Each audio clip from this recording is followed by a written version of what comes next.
کچھ ڈرگ پہ لگے ہوئے ہیں, بالکل کوشش کر رہے ہیں, کوئی اس میں سوسائٹی کے اندر اس اینگل سے داخل ہو رہے ہیں. کچھ لوگ تاڑیاں رکھی ہوئی ہیں, نیلی پیلیاں پگڑی پہنی ہوئی ہیں, لمبے جبے پہنے ہوئے ہیں, کچھ اس طرف چلے گئے ہیں, کچھ اچھی جگہوں پہ بھی ہیں, اچھی پوسٹ پہ جا رہے ہیں, مختلف طریقوں سے کام کر رہے ہیں. سو تھرو آؤٹ ہم نے اس ساری سوسائٹی کو, اس سارے نظام کو ہم نے کنفیوز کیا. اس کا نتیجہ ہمارے سامنے ہے. اور اب یہ ہے کہ یہ سارا جو سینیریو ہے, یہ سارے جو حالات ہیں, یہ ہمارے گھر پہ افیکٹ ہو رہے ہیں. شروع گھر سے ہوئے تھے اور اسی گھر میں آ رہے ہیں. تو اسی طرح ہماری یہ سارا جو فیملی کا نظام ہے کنفیوژن کی بنیاد پہ چل رہا ہے. تو آئیڈیلی جو کوئی اتنا اچھا سسٹم, ہم یہ نہیں کہہ سکتے ہم بہت اچھے جا رہے ہیں. صحیح. اچھا, ایک آپ نے جیسے بتایا ایک زبانوں کا مسئلہ ہے, اور بعض لوگ اس کو تو ایک کیا لیں کہ ایکسٹرا ایبیلٹی سمجھتے ہیں کہ ٹھیک ہے آپ کا بچہ اگر 2-3 زبانیں بولتا ہے, یہاں کا پیدائشی تو نہیں بول سکتا, یہ تو ہمارے بچوں کی. تو میں یہ کہہ رہا ہوں کہ اس نسل کے اوپر مجھے مطلب ترس آتا ہے. یعنی یہ بوجھ آپ سمجھتے ہیں یا ان کے ایک ہے تو بوجھ. اب مجھے سمجھتے ہیں, اب عربی پڑھاتے ضرور ہیں ہم, بچے مسجدوں میں جاتے ضرور ہیں, قرآن پاک پڑھتے ضرور ہیں. اب سمجھتے کتنے پرسنٹ لوگ جو ہیں جو پیار کی حد تک, لو کی حد تک وہ زبان سیکھتے ہوں. جیسے مسجد سے باہر ان کو کچھ بھی یاد نہیں رہتا اس کے بعد, وہ کیونکہ وہ ہم پوری طرح اڈاپٹ کرتے نہیں. جبر صاحب, جو اخلاقیات ہیں یا جو ہماری کمزوریاں ہیں, وہ تو کوئی بھی زبان ہو, کوئی بھی کلچر ہو, ایون کوئی مذہب بھی ہو, تو اس میں اگر میں پوٹواری بول رہا ہوں تو مجھے چوری کی اجازت نہیں ہے, مجھے گالم گلوچ کی اجازت نہیں ہے. اگر میں انگلش بول رہا ہوں تو ان چیزوں کی اجازت نہیں. ہر سوسائٹی میں, ہر ماحول میں یہ چیزیں موجود ہیں, لیکن ہمارے یہاں موجود ہونے کی کچھ وجوہات یہ بھی ہیں کہ ہم نے چونکہ confuse society, confuse family system پیدا کیا نا. ہم لے کے آئے کلچر اپنا میرپور کا, لاہور کا, پنجاب کا, کراچی کا, وہ کلچر ہم چھوڑنا چاہتے نہیں. بچہ جو یہاں کی سوسائٹی دیکھتا ہے جہاں پہ وہ ہر بندے کا ایکول رائٹ ہے, ہمارے گھر میں ایک بڑا ہے, ہم چاہتے ہیں اس کا رول ہو, اس کا وہ نظام کو چلائے. بچے اس کو انڈرسٹینڈ نہیں کر پاتے. تو یہ کچھ ایشوز ہیں. نظام صاحب, یہ یہاں پر یورپین بھی بہت رہ رہے ہیں, فرانسیسی ہیں, جرمن ہیں, وہ کیا ادھر کا کلچر اپنا لیتے ہیں یا وہ اپنی زبان اس پر قائم رہتے ہیں, اپنے کلچر, یا جاپنیز ہیں, چائنیز ہیں, وہ جب بیرونی ملک جاتے ہیں تو وہ ان کی کیا سوچ ہے؟ بٹ صاحب نے اپنے گفتگو میں بہت سارے ایشوز اور بہت سارے سوالات جو ہے کیے, اور میرا خیال ہے کہ ہر ایشو پہ, ہر سوال پہ ایک لمبی بحث ہو سکتی ہے. ٹھیک ہے. اور معذرت کے ساتھ بٹ صاحب بذات خود کنفیوز ہیں اس ایشو پہ. ٹھیک ہے. اور دیکھیں, انسان کی ہجرت جو ہے وہ ہمیشہ سے رہی ہے. انسان جو ہے وہ کبھی بھی ایک جگہ پہ قائم نہیں رہا, اور انسان کی فطرت میں شامل ہے کہ وہ ہجرت کے وقت دوسری جگہ جہاں بھی جاتا ہے, پرندوں کا بھی ہے, وہ موسم کے مطابق اپنے آپ کو ڈھالتے ہیں. اور اگر آپ یہ طاری کر لیں اوپر کہ میں چونکہ پاکستان یا ہندوستان سے ہوں, لہٰذا مجھے وہ کلچر یا وہ ویلیوز یہاں امپوز کرنی ہے, تو میرا یہ سوال بنتا ہے کہ پاکستان کا کیا کلچر ہے, پاکستان کی کیا ویلیوز ہے, پاکستان کی کیا فیملی سسٹم ہے, کس کو ہم فالو کر رہے ہیں؟ اسلام کو فالو کر رہے ہیں, پنجابیزم کو فالو کر رہے ہیں, سندھیزم کو فالو کر رہے ہیں, کیا ہمارا کلچر ہے؟ ہم تو وہاں جہاں سے نکلے ہیں وہ ایک کنفیوز ہے.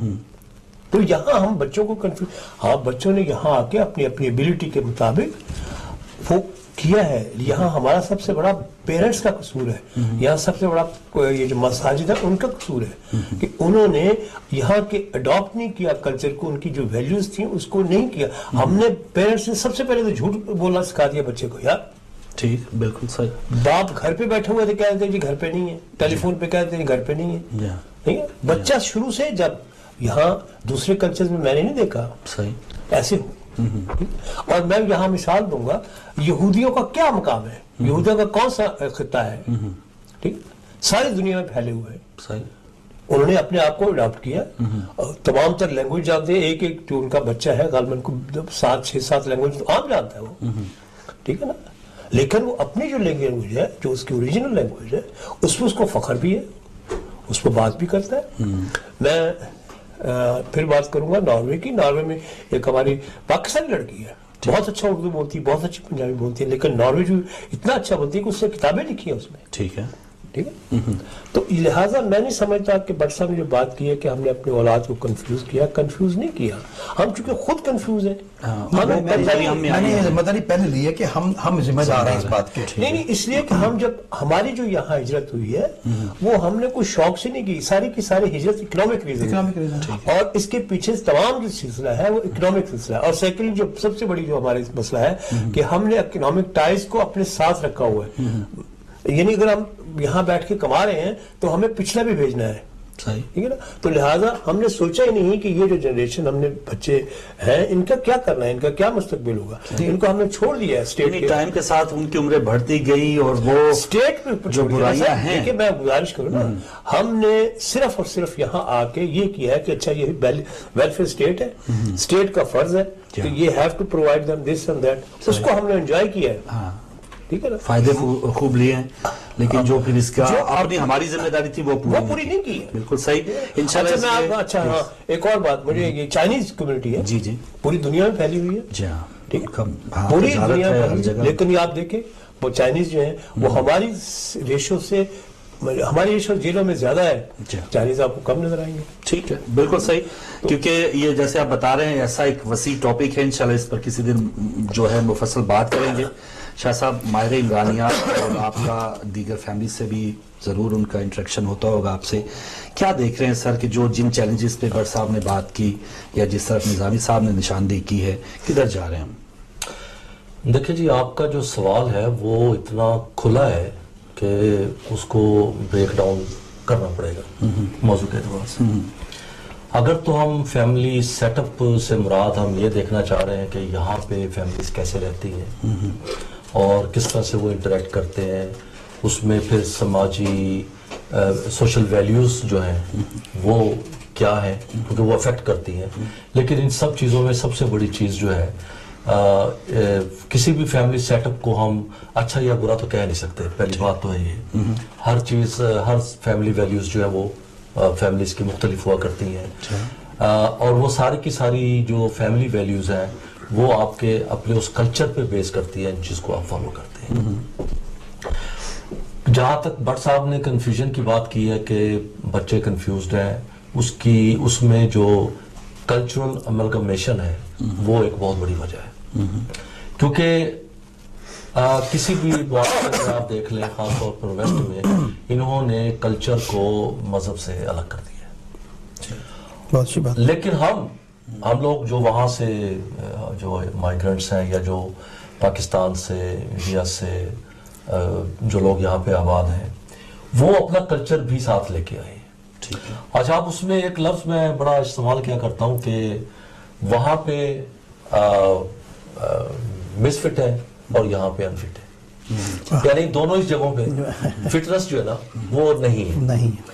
اچھا, اب یہاں پہ اگر آپ یہ دیکھیں کہ فیملیز کے سیٹ اپ میں بچے جو کنفیوز ہیں وہ کیوں ہیں, اس میں کچھ چیزیں ہیں. پہلی چیز تو میں یہ کہنا چاہوں گا کہ بہت سارے ماہرین نفسیات اور ماہرین عمرانیات جو ہیں وہ اس بات پر زور بھی دیتے ہیں, اس کی تشریح بھی کرتے ہیں. پہلی بات تو یہ ہے کہ ہم بطور انسان جو ہیں ہم ایک دوسرے کے ساتھ انٹریکٹ کرتے ہیں کسی بھی لیول پہ, چاہے وہ بچے ہوں چاہے وہ ایڈلٹ ہوں, اور مختلف وجوہات کی بنا پر ایک دوسرے کے قریب آتے ہیں, دور ہوتے ہیں, اور اس کو ہم معاشرتی تفاول یا سوشل انٹریکشن ہم اس کو کہتے ہیں. وہ یہی ہے. آج اس پروگرام میں ہم بیٹھے ہیں, ایک خاص موضوع پہ ہم بات کر رہے ہیں, تو یہ ہمارا سوشل انٹریکشن ہے, ہم اس پہ بیٹھ کے بات کر رہے ہیں. بہت سارے جو ماہرین نفسیات ہیں وہ, میں بٹ صاحب کی بات کو یہاں لے کے چلوں گا کہ آپ نے بھی بات کی کہ کیا یہ وہ بچے جو ایک سے زیادہ کلچر یا ایک سے زیادہ لینگویجز اگر وہ سیکھ رہے ہیں, تو نفسیات کے حوالے سے میں یہ کہنا چاہوں گا کہ یہ پلس پوائنٹ ہے, نیگیٹو نہیں ہے. نیگیٹو شاید اس لیے ہے کہ ہم لوگ بطور پیرنٹس کے بچوں کو وہاں سپورٹ نہیں کرتے. مثلا جو مسجد کا سبق ہے, بہت کم والدین ایسے ہیں جو آ کے بچے کو یہ کہتے ہوں کہ اچھا بھی سناؤ مسجد میں تم نے کیا پڑھا, اور کوشش کرتے ہو کہ اس کی دہرائی کروا دیں. اسی طرح اسکول کے جو ہوم ورک ہے, میں اسکول کے ہوم ورک کی مثال اس لیے دینا چاہ رہا ہوں کہ میں خود ایک ہائر سیکنڈری اسکول کا چیئر آف گورننس رہا, اور بہت سارے مسائل میں وہاں دیکھا کرتا تھا. اور اکثر ہمارے جو والدین ہیں وہ محض اس وقت تڑپ کے آیا کرتے تھے جب وہ صورتحال بہت زیادہ خراب ہو جاتی تھی بچوں کے حوالے سے, اور وہ اس سے پہلے بہت کم دلچسپی لیتے تھے. گھروں کے اندر ہم بچوں کو ایک سے زیادہ کلچر جو ہے نا وہ ہم دے رہے ہیں. گھر سے باہر جب بچے جاتے ہیں اسکولوں میں, سوسائٹی میں, تو وہ ڈیفرنٹ کلچر جو ہے وہ وہاں اس میں وہ رہ رہے ہوتے ہیں. تو یہ بچوں کی پلس پوائنٹ ہے, ہمت ہے کہ وہ ایک سے زیادہ جگہوں پر ایک سے زیادہ صورتحال میں وہ انٹریکٹ کرتے ہیں اور بخوبی کر رہے ہیں, سیکھ رہے ہیں. ایسا نہیں ہے کہ ہمارے بچے بہت زیادہ پروڈکٹیوٹی میں بہت لو ہوں, ایسا نہیں ہے. ہاں یہ ضرور ہے کہ وہ بہت سارے چونکہ محاذ پہ کام کر رہے ہیں تو ان کی کیپیبلٹی جو ہے وہ افیکٹ ضرور ہوگی. باقی رہی بات سسٹم کی, دیکھیں ہمارے بہت سارے لوگوں نے 50 سال یہاں رہتے ہوئے ہو گئے. مجھے ذاتی طور پہ اس بات سے ان کی اس سٹیٹمنٹ سے اختلاف ہوتا ہے اور میں یہ کہنا نہیں چاہتا ہوں کہ ہم لوگ ابھی بھی اس کو دیار غیر کہتے ہیں. بھئی دیار غیر کاہے کہتے ہیں؟ نہیں بالکل نہیں ہے. آپ یہاں رہ رہے ہیں 50 سال سے, آپ کی 3 جنریشنز یہاں ہو گئی ہیں.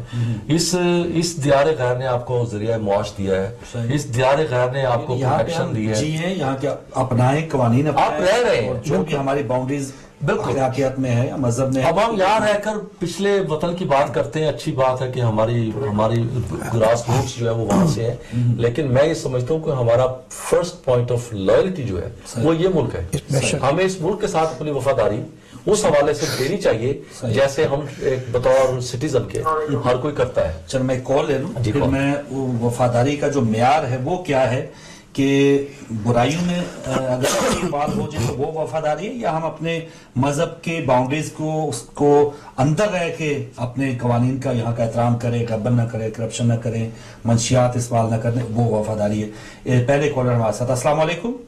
السلام علیکم فروغ بھائی. آپ نے بریک پر تو نہیں چلے, میں نے کہا جی آپ اگر سیاسی کوئی ایشو ہمارے ہیں اس پر بات کریں تو تھوڑی دیر میں آپ آ جائیے, بریک تو نہیں لے رہے لیکن ابھی ہم نے وہ چھیڑے نہیں. یہ جو آپ نے موضوع چھیڑا ہے بہت زبردست ہے جی, لیکن آپ نے دونوں چیزوں کو بھی جو بتایا مکس کر کے کہ اسلام کے ساتھ, ہمارے مذہب کے ساتھ, اور ملک کی جو یہاں پہ ہم رہتے ہیں اس کے حقوق کے مطابق, تو اسلام تو زبردست جو نا, میرا خیال ہے ایسا کوئی جو نا زبردست ہر طرف سے اسلام جو ہے وہ ملک کے جہاں پہ رہتا ہو وہاں کے حقوق, وہاں کا عمل کرنا سب سے پہلے وہی سکھاتا ہے. اس میں کسی دو رائے نہیں ہے. جتنا اسلام تحفظ ان چیزوں کو دیتا ہے میرا خیال ہے دوسرا اس پر وہ بلکہ اسی سے فالو کر کے یہ ساری ترقی جتنی بھی ہوئی ہے یورپ کی قرآن کریم کو نکال لیں تو وہاں پہ سب کو آپ کو قانون قاعدہ ہر چیز اس میں وضع ہے. لیکن ہم لوگ عمل سے کاری ہیں جو صرف نام اسلام کا لیا ہوا ہے اور بدنامی کر رہے ہیں جو مسلمان مالکوں میں ہو رہا ہے وہ دیکھ رہے ہیں. ان لوگوں نے قرآن کریم کی تعلیم سے فائدہ اٹھایا اور ہم لوگوں نے کوئی فائدہ نہیں اٹھایا. تو آپ نے ابھی بریک پہ جانا, لیکن بالکل احمد صاحب واپس آ کے آپ بات کیجیے گا جو دیگر ایشوز ہیں, اور بریک پر ناظرین ہم نہیں جا رہے کیونکہ تھوڑا تاخیر سے پروگرام شروع ہوا, لیکن اور بہت سے ایشوز ہیں, لیکن اس کو تھوڑا سا اگر نظامی صاحب کنکلوڈ کر دیں کہ جو ہمارا مذہب ہے وہ تو ایک وسیع ہے. آپ کو پہلے ہی حدیث پاک سے پتہ چلتا ہوگا کہ چائنا تک جانے کی اجازت ہوئی اور وہاں پر یہ نہیں تھا کہ ہم اسلام کی تعلیم حاصل کریں. وہاں کی جو تعلیم ہے, وہاں کا جو کلچر ہے. فاروق صاحب مجھے ایک بات بتائیں, مجھے ایک بات بتائیں, حضور اکرم صلی اللہ علیہ وسلم کے حیات میں I don't know کون سی جنگ کی مجھے یاد نہیں ہے, جب قیدی آئے ہیں تو آپ نے فرمایا کہ یہ بچوں کو تعلیم دے, ہم ان کو آزاد. بہت اچھی مثال ہے. بالکل صحیح. کیا پڑھانا تھا انہوں نے؟ کوئی حدیث تھی, کوئی فقہ تھی, کوئی اصول تھا, کوئی فرقہ تھا, زبان پڑھانا تھا. مجھے بتائیں نا یہ بات. یہ مجھے جو آپ کو میرا ٹیمپریچر ہائی ہو جاتا ہے اس قسم کی گفتگو سے. میں آپ کو آنےسٹ لکھتا ہوں, یہ جو باتیں کرتے ہیں یہ منافقت ہے. جو ریئلٹی ہے اس پہ ہم بات نہیں کرتے, یہی ہم سے بڑی منافقت ہے. ٹھیک ہے, ہم اسلام بہت دین ہے, امن کا پیغام لاتا ہے, امن ہے, ہم یہ ہے. نہیں, یہ جو آپ نے مثال ہے سر اسلام میں, تو پھر اس میں اسلام کی وسعت کا پتہ چل رہا ہے نا. اس میں گزارش یہ ہے کہ آج کے دور میں سب سے بڑا جو دہشت گرد ہے وہ اسلام ہے. یہ ثابت کر رہا ہے مگر اچھا نہیں کر رہے نا, اسلام کو فالو نہیں کر رہے. آپ کیسے اسلام کہہ سکتے ہیں جو گردنیں کاٹ رہے ہیں وہ مسلمان؟ ٹھیک ہے ناصر میں دیکھیں. اچھا یہ بحث اور طرف چلی جائے گی. میں گزارش کروں, ہماری گفتگو کا موضوع ڈفرنٹ ہو جائے گا, کسی وقت اس پہ موضوع رکھیے گا, میں بات کروں گا اس پہ بھی. اور خیر میں گزارش یہ کر رہا تھا کہ ہماری فیملی سسٹم میں یہاں پر جس کو ہم بات کر رہے تھے, میں اسی پہ چلے آ جاتا ہوں چونکہ میرے دماغ میں کچھ اور بات آ گئی تھی, اس لیے anyway, میں گزارش یہ کر رہا تھا کہ ہم اپنے بچوں, سوری یہ تو ایکچولی جو آپ نے میرا خیال موضوع شروع کیا تھا فیملی سسٹم کی بات, لیکن یہ موضوع چلا گیا بچوں کی طرف. ٹھیک ہے نا. میرے ذہن میں یہ تھی کہ ہم یہاں پر جو بچوں کی شادیاں ہیں فرض کیجیے وہ بھی ٹھیک ہے نا فیملی آنرز کلنگ جو ہو رہی ہے یہاں جا کے بچوں کو وہاں پاکستان میں انڈیا میں جا کے شادیاں کرتے ہیں اور وہاں بعض اپنے فیملی آنرز کے نام پہ قتل کر دیا جاتا ہے. میرا ذہن میں تھا کہ اس قسم کی ہمارے سیٹ اپ. اور دوسرا پہلے ہمارے یہاں ہوتا تھا کہ ایک کمانے والا ہے 4 کھانے والے ہیں. اب یہاں صورتحال ڈفرنٹ ہو گئی ہے. اکنامک ریزنز کی وجہ سے ایک بریک اپ ہو رہا ہے. ہر بندہ جو ہے جو کہ یہاں مکان کم ہے چھوٹے ہیں لہٰذا وہ کہتے ہیں جی آپ الگ الگ رہیں. تو یہ یونٹ جو ہے نا ہماری فیملی سیٹ اپ جو ہے اس طرح سے ٹوٹ بھی رہا ہے اور یہ مضبوط ہو رہا ہے یہ کمزور ہے. میں سوچا تھا کہ اس لیکن ہمارا چونکہ گفتگو میں بٹ صاحب نے بچوں پہ ذکر کیا تھا زیادہ اسی پہ شروع ہو گیا. اب میں جو بات کرنا چاہ رہا ہوں کہ ہم اپنے بچوں کو کیا سکھا رہے ہیں. شاہ صاحب نے فرمایا جی کہ آپ بچے ہمیں سکھا رہے ہیں. نہیں سنیں نا شاہ صاحب نے فرمایا کہ بچوں کو ہماری بچے مانتے ہیں. سنیں نا وہ کہہ رہا ہوں بچے جو ہے مسجد میں جا کے واپس آتے تو ماں باپ جو ہے ان سے سنیں کہ کیا سیکھے.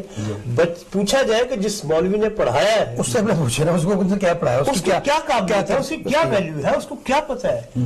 وہ انگلش بول نہیں سکتا وہ انگلش اپنی لینگویج بول نہیں سکتا وہ آیا ہے کہیں سے مطلب اس کا لہجہ ڈفرنٹ ہے. یہی میں نے عرض کیا تھا کہ یہی کنفیوژن ہے ایک طرح کی ہم ہماری ڈائریکشن میں نہیں یہ دانستہ طور پہ ہے.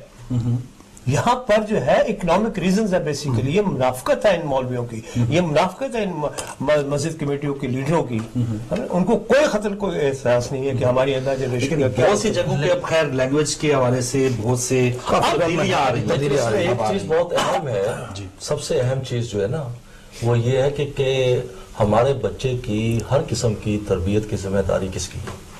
ہماری اپنی سب سے پہلے ایز اے ہول سوسائٹی کسی ایک کی نہیں ہوتی. ہاں شاہ صاحب سوسائٹی کی ذمہ داری ہوتی ہے ٹوٹیلٹی میں ہوتی ہے. نہیں سوسائٹی جو ہے نا سوسائٹی جو ہے آپ کو قوانین تو سکھاتی ہے لیکن عمل آپ نے کرنا وہ ٹھیک ہے. اسی طرح جو ہمارے دیکھیں مذہب کوئی بھی ہو دنیا کے کسی بھی مذہب میں بہت ساری جو موٹی موٹی باتیں جن پر پابندی ہیں وہ سب چیزیں ہیں. ٹھیک ہے جھوٹ بولنے پر دنیا کے ہر مذہب پر پابندی ہے. کوئی مذہب آپ کو شاہ صاحب مذہب نہیں ہے یہ انسان ہے انسانیت نے یہ چیز روز سر وہ میں میری بات سنیں نا.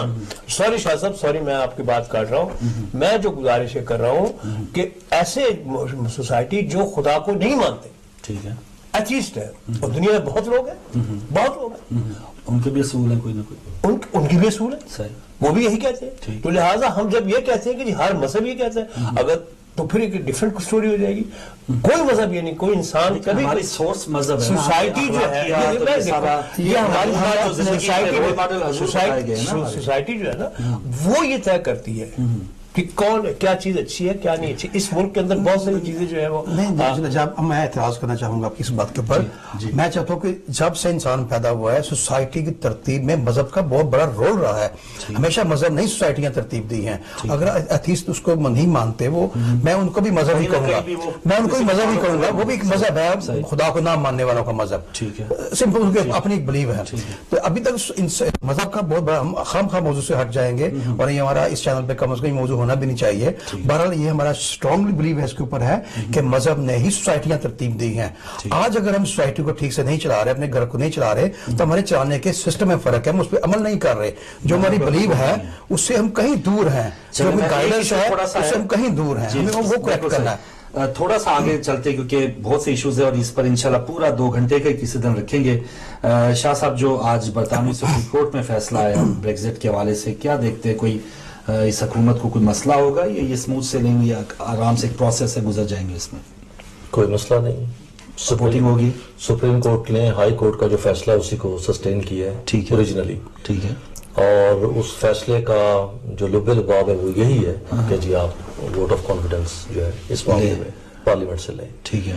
ایک بات یہاں یاد رکھنے والی ہے کہ اس معاملے میں پارلیمنٹ سے یہ بل پیش ہوگا اور بل تھرو ہو جائے گا. اس کی وجہ یہ ہے کہ جیریمی کوربن نے بھی اس بل کی حمایت کا اعلان کیا ہے. اچھا جی انہوں نے کہا ہے کہ ہاں کیونکہ لیبر پارٹی جو اپوزیشن ہے وہ اس پہ بٹی ہوئی ہے. ٹھیک ہے وہ اس پہ بٹی ہوئی ہے. ریفرینڈم میں اکٹھی تھا معاملہ اس وقت نہیں وہ ریفرینڈم میں تو اگر دیکھا جائے تو بظاہر لیبر نے اپوز کیا تھا جی بظاہر جی، لیکن اب جو سچویشن لیبر کی جا رہی ہے اس میں لیبر کے بہت سارے ایم پیز جو ہیں وہ یعنی جو سال تقریباً گزرا ہے اس میں اس موقف کو تقویت ملی ہے یا بعض چیزوں میں آپ پارلیمنٹ میں یہ سٹرونگ ہوا ہے. اچھا سٹرونگ ہوا ہے، پبلک میں یہ عمومی رائے میں تھوڑا سا یہ تھا کہ غلطی ہوگی، دوبارہ ریفرینڈم بھی اس قسم کی باتیں بھی سنی ہم نے. لیکن اس کی وجہ جو پبلک میں تھی نا اس کی بہت ساری وجہ، دو وجوہات تھیں. جو اس وقت جو بریکزٹ کے حامی تھے یا جو چاہتے تھے کہ یہ ریفرینڈم یس میں ہو جائے، اس کی انہوں نے دو چیزیں پیش کی تھی. نمبر ایک تو یہ تھا کہ امیگریشن کا جو ایشو تھا اس کو بہت زیادہ ایگزیجریٹ کیا گیا، اور دوسرا یہ تھا کہ ہمیں یہ تو بتایا جاتا تھا کہ برطانیہ جو ہے یورپین یونین میں کتنے پیسے دے رہا ہے، لیکن لے کیا رہا ہے یہ نہیں بتایا گیا. ہم جتنے دے رہے تھے نا ہم اس سے زیادہ لے رہے تھے مختلف مراعات کی صورت میں. اچھا اب ہوگا کیا کہ وہ مراعات جو ہیں وہ تو جائیں گی، ابھی تو نہیں گئی ہیں، لیکن جب تک وہ آرٹیکل 50 کے تحت وہ اپلیکیشن نہیں جائے گی، کیونکہ یہ تقریباً 2 سال کا پروسیس ہے. اور ریسنٹلی ابھی کل ہی تھریسا مے نے، بلکہ آج صبح ہی اس نے یہ ری ایکشن دیا ہے فیصلے کے بعد کہ ہم ڈٹرمنڈ ہیں اور ہم یہ کر کے رہیں گے اور ہم یہ کریں گے. اور اس پہ انہوں نے اپنی لابنگ جو ہے وہ شروع کر دی ہوئی ہے. اس لابنگ میں بظاہر یہ لگتا ہے کہ جتنی ان کو تعداد چاہیے ایم پیز کی اس بل کو تھرو کرنے کے لیے وہ ہو جائے گی. اور یہاں تک انہوں نے یہ کہا ہے کہ ہم ود ان ڈیز ہم یہ آرٹیکل 50 کو یوز کر کے ہم اپلیکیشن تھرو کریں گے. اور وہ اپلیکیشن کا ایک پروسیس جو ہے وہ ظاہر ہے پھر وہ 2 سال کا، لیکن جو مشکل ہوگی وہ ہوگی کہ معاملات یورپین یونین کے ساتھ جو طے ہونے ہیں کہ کون کون سی باؤنڈریز میں ہم نے رہنا ہے، کیا کیا ہمیں پھر بھی دینا ہوگا، کیا کیا ہمیں پھر بھی ان سے لینا ہوگا. کیونکہ اتنی کلوز سوسائٹی، اتنا کلوز کانٹیننٹ یہ یورپ کا سب سے زیادہ اس وقت پوری دنیا میں کلوزسٹ یہ کانٹیننٹ ہے، جس میں عام طرف پہ اور سفر کرنے پہ کوئی فی الحال پابندی نہیں ہے کسی قسم کی بھی، آپ کہیں بھی آ جا سکتے ہیں. ایون اوپن ٹریڈ ہے. اب ٹریڈ کے معاملے میں آپ کو لمیٹڈ ٹریڈ ملے گی. ٹھیک ہے. یورپ سے اچھا ایک رجحان یہ بن رہا ہے، جیسے ابھی ڈونلڈ ٹرمپ آئے، انہوں نے بھی سب سے پہلے امریکہ کا نعرہ لگایا اور اس وقت بھی سپورٹ کیا تھا سیپریشن کو یا بریکسٹ کو. تو یہ دنیا میں ایک رجحان بن گیا. سب سے پہلے تو پاکستان مشرف صاحب نے نعرہ لگایا. اصل میں تو اکنامیکلی جو اب ہر کوئی اپنی اپنی فکر میں جو بڑی طاقتیں ہیں نا جی اکنامیکلی، انہوں نے اپنی کرنسی کا ہولڈ رکھنا ہے. ٹھیک ہے. اب ان کی کرنسی کا ہولڈ یورپ کو توڑ کے رہے گا. اب دیکھیں 3-4 سال پہلے افریقن ممالک جو ہے وہ ایک ٹرو کرنسی لا رہے تھے جس میں سونے کے سکوں کی بات ہوئی کہ بجائے کاغذ کی کرنسی کے ہم میٹل کرنسی کو لے کے آتے ہیں، جو سونے کے سکے ہوں گے، جو ان کے ایکچوئل ویلیو ہے اس کے حساب سے وہ بنائیں گے. رائٹ. اور اس کو لیڈ کر رہا تھا قذافی. ٹھیک ہے. اب وہ معاملے کو دیکھ لیں. تو